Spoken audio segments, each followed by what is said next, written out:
Okay, so I ended my last video on a bit of a cliffhanger. I asked you to multiply these. And in theory, I could take as many terms as I want in one polynomial, multiply by as many terms as I want in another polynomial. Right? Just like in theory, you could multiply a giant number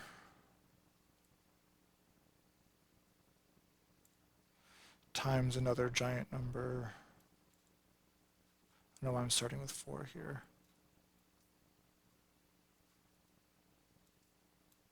Right? You can multiply that by hand. It'll take you a long time, but I think if you're at this level of algebra, you have the skills to be able to do that. You just have to focus and be willing to take the time to do it. Right? It's the same thing here. We could do a 1, 2, 3, 4, 5, 6, a 7-term polynomial times a 1, 2, 3, 4, 5, 6 times a 6-term polynomial. But if you can do this much, if you can do this much, we understand, you get the gist of it, and that's good enough. Right? Most of what we're going to be using this for in the future, problems like this. But we will see some that are higher degree, so let's practice that. If you haven't simplified it yet on your own, if you didn't see my earlier video, go ahead and do that now. Okay, first times the first one here. So 8 times 10 is 80. X squared times 2 more x's, x to the 4th. 8 times 6 is 48. But positive times negative, negative 48. Then times this one here, 8 times 2 is 16. X squared times nothing more, so it's still just x squared. Then I jump to the next one, negative x times 10.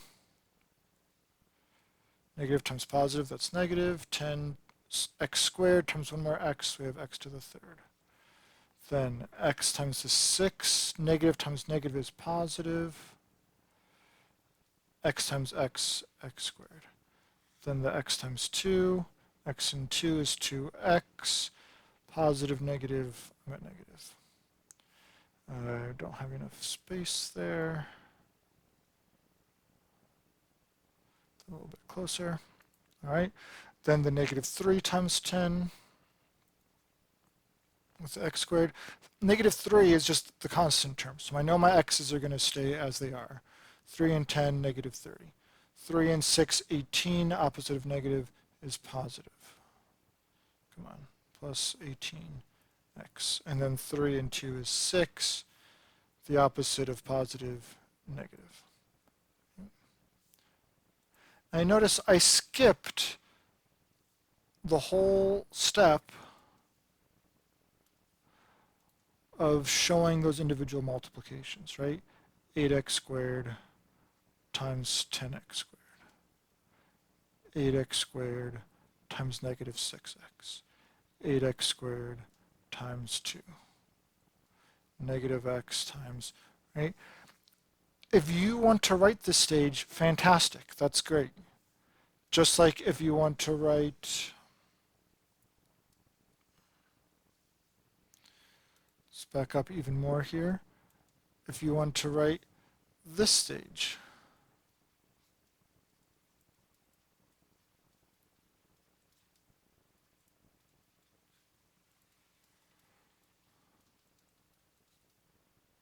right? And the plus negative 3. That's fine.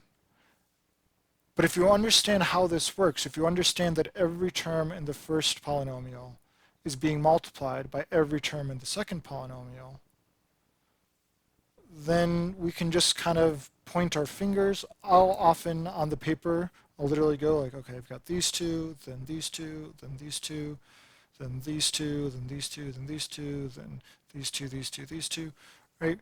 It's hard to show on the camera here. But I don't always even draw these blue lines, but I've been doing this for more than half my life, right?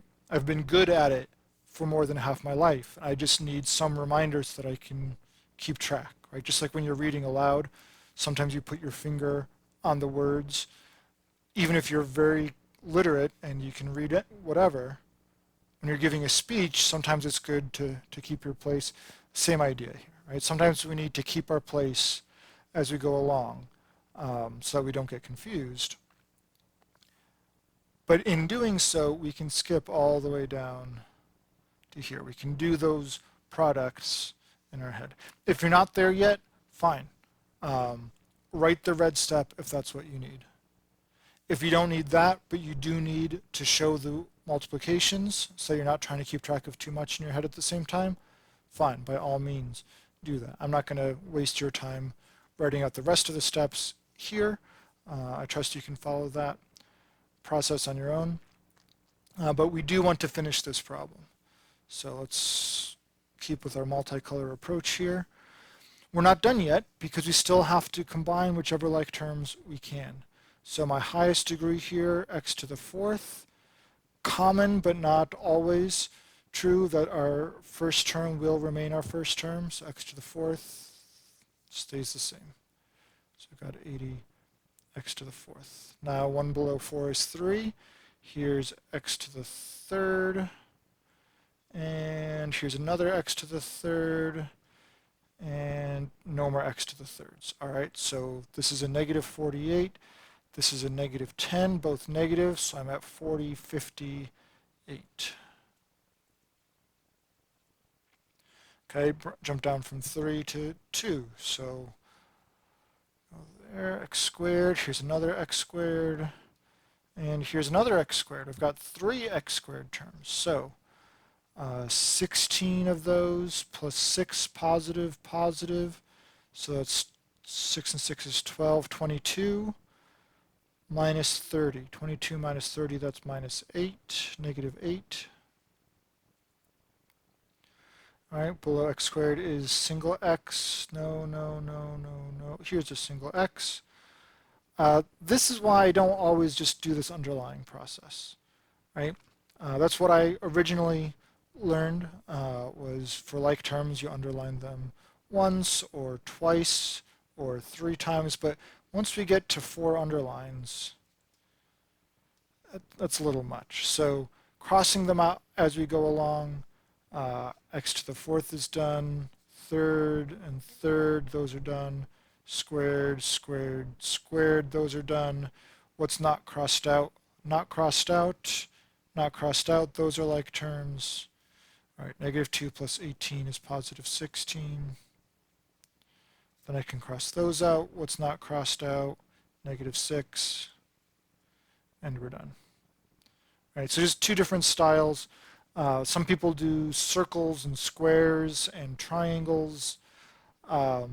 Once you get past those 3 shapes, you have to have really nice handwriting to be able to tell pentagon around a different term that's a pentagon, or trapezoid. You know, it can get kind of ridiculous. So however you want to keep track visually of which terms are like terms, that's a personal choice. What's not a personal choice is combining those terms. Now we're not going to combine these. I'm not getting x to the 7th because I'm not multiplying these. Right? These are 2 separate terms. Different variables. If x is 100, this is 5800. This is 80,000. If x is 3, this is 58 27ths. Sorry, if x is 1/3, this is 58 27ths. This is 80 81sts, and 8/9ths, and 16/3. Right? I don't know what x is. I'm not saying x is 1/3. I'm saying no matter what x is, these are different units. So I can't combine them, right? To add, subtract, or divide terms, not subtract, my goodness. To add, subtract, or compare terms, they must have the same value. Okay? Trying to speak too quickly for my own good. All right, let's look at just one more product here. Hopefully this will be a quick, easy one. Go ahead. All right, I hope you paused the video. We're going to go ahead here. Now, this is probably the most common polynomial multiplication that you'll have to deal with in high school math at least, or basic level college math. Um, at the algebra, if you're in a class called algebra and it has numbers like this is where you're going to be doing more often than anything else, right? So this one gets distributed, 8 times 5, x times x, then times the 7, 8 times 5, then a single x. Then the negative 1 times 5, negative 1 times 5 is negative 5, and the negative 1 times 7, there we go. Here's an x term, here's an x term. 56 minus 5 is 51. There we go. Now, if you're following along in my assignments, I didn't give you 8,000 of these to practice, partially because as you continue in the next few sections, as you continue next semester, you're just going to be doing this so often, it'll get super easy for you. I don't want to kill you with too much rote work now. But I do want to bring to your attention something you've probably heard of before, whether you remember it or not, and that's called FOIL.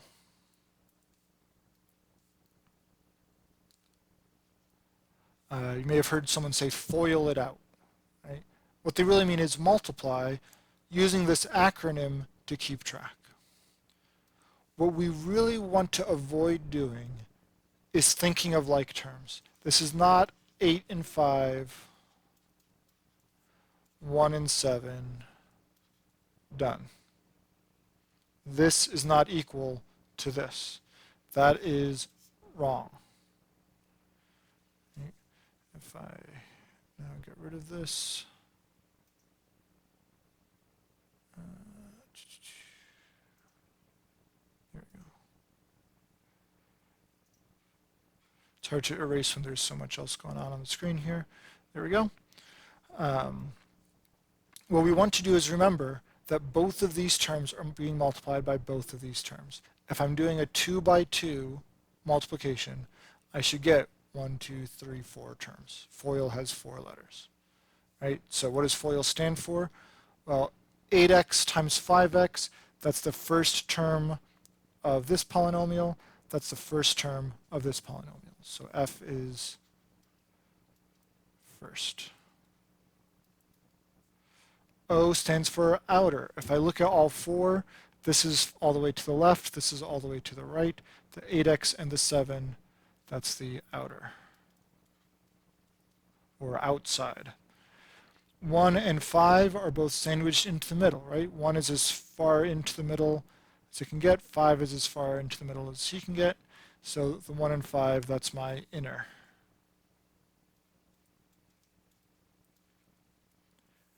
And then in this list of 2 terms, 1 is last out of the 2, 7 is last out of the 2, so that 1 and 7 is last. So first, outer, inner, last, FOIL.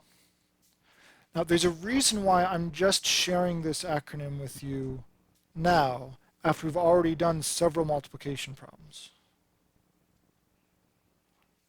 How would you apply FOIL to this multiplication problem?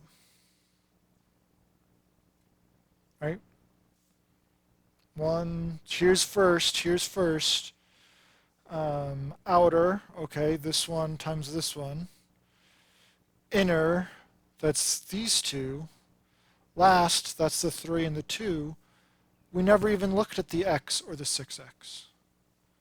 It doesn't work. FOIL only works when you have a binomial times a binomial, right? FOIL is a 4-letter word. It's only appropriate when we have 4 products, not when we have 9 products, right? 1, 2, 3, 4, 5, 6, 7, 8, 9, right?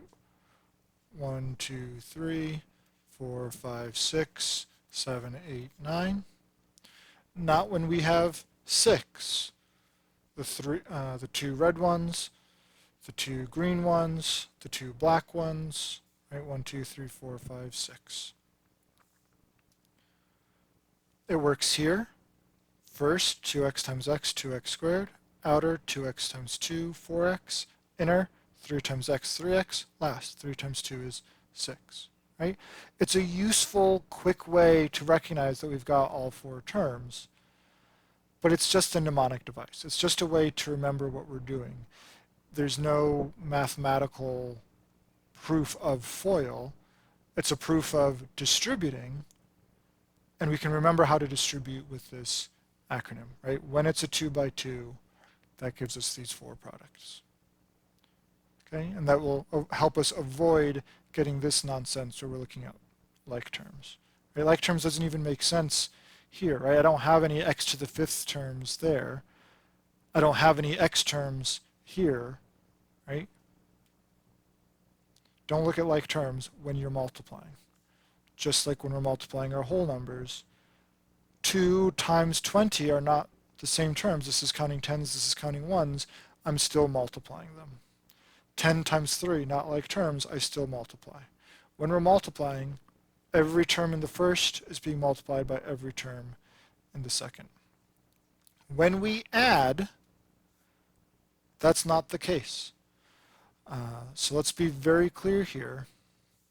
This symbol exists. This is telling you you're adding. This is an operation. The fact that that symbol is missing here tells me I'm not adding these three terms to these three terms. Parenthesis next to parenthesis means multiply, just like this means multiply. Just like, did I do that at all here? All right, I never actually wrote parentheses next to parentheses, but you get the idea here, right? 3 next to parentheses, we're multiplying. Don't take problems like this after watching a video where I teach you how to multiply and start getting 10x to the fifth plus negative 14x to the fourth plus. You're going to spend half an hour getting an answer that's completely wrong because you misread the problem, right? If there's a plus here, that means we're adding. If there's a minus here, that means we're adding. The opposite. Right? We're not multiplying here. We're not multiplying here. We are multiplying here. Right? I hope that's clear. We'll look at a couple special cases in our next video.